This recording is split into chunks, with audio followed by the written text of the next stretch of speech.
musa na ibumubuno aba. Sa simula ng movie ay makikita natin ang mga kandila sa harapan ng isang picture ng isang lalaki na ang pangalan ay Aba, na tila ito ay kanilang sinasamba, at makikitang may mga bagay doon na may kinalaman sa kapangyarihan. Pagkabasa at pagkalagay ni Lin ng tila isang susi sa isang kahon na libro ay itinago na niya ito, at pagkatapos ay biglang nawala ng ilaw doon, at nang makaramdam siya na parang may tao sa labas kaya't sinundan niya ito hanggang sa makarating siya sa bukid. Inakala niya na ito ang kanyang guro at ang leader ng kanilang nayon na si Aba, at nakita niya doon ang mga tulo ng dugo sa daan at damuhan, at habang papalapit ay nakita niya ang mas nakakatakot na duguan at walang buhay na si Aba, at nang hawakan niya si Aba ay biglang nahulog ang ulo nito sa lupa. Pagkatapos ay ipinakita ang dalawang magkaibigan, at ang isa sa kanila ay si Ainon na isang tagahanga ni Aba, dahil kilala si Aba na may kakayahang magpaalis ng demonyo sa katawan ng mga tao.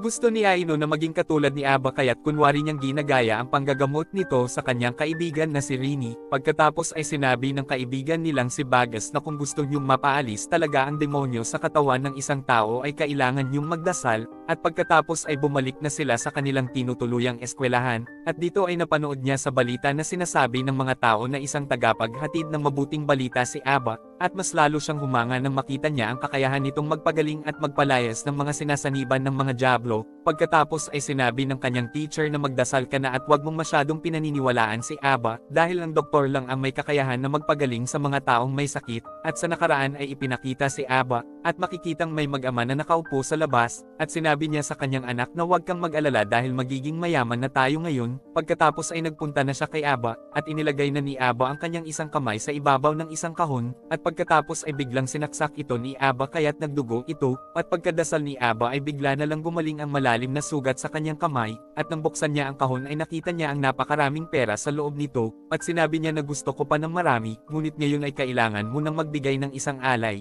at agad na pumayag naman ito sa kanya. At sa labas habang nagdarasal ang kanyang anak ay nilapitan ito ng isang diablo, at kinagabihan ay makikita natin na papauwi sila Ainon at si Rini. Sinabi ni Rini na may naiwanan siya sa palengke kaya't binalikan niya ito, at pagkaalis ni Rini ay nakita ni Ainon si Aba. Sinabi nito sa kanya na malapit ka na maging isang katulad ko. Pagkatapos hiwain ang leeg ay biglang nawala ito pagkadating ni Rini. At pagkauwi nila ay nalaman niya na namatay na si Aba, kaya totoo ang kanyang pangitain kanina, at nalaman din niya sa kanyang teacher na anak pala siya ni Aba, dahil ibinigay lang pala siya ng kanyang ina sa kanyang teacher. Sinabi ng kanyang teacher na ayaw makita ng iyong ina si Aba, at nagalit si Ainon sa kanyang teacher nang malaman niya ito, kaya't nagdesisyon siya na pupuntahan niya ang burol ng kanyang ama na si Aba. Kinabukasan ay bumiyahe na silang tatlong magkakaibigan upang magtungo sa burol ni Aba, at habang nasa biyahe ay nakita ni Ainon ang isang diablo na nakatingin sa kanya sa daan, kaya tinanong niya ang dalawa ngunit wala namang nakita ang mga ito.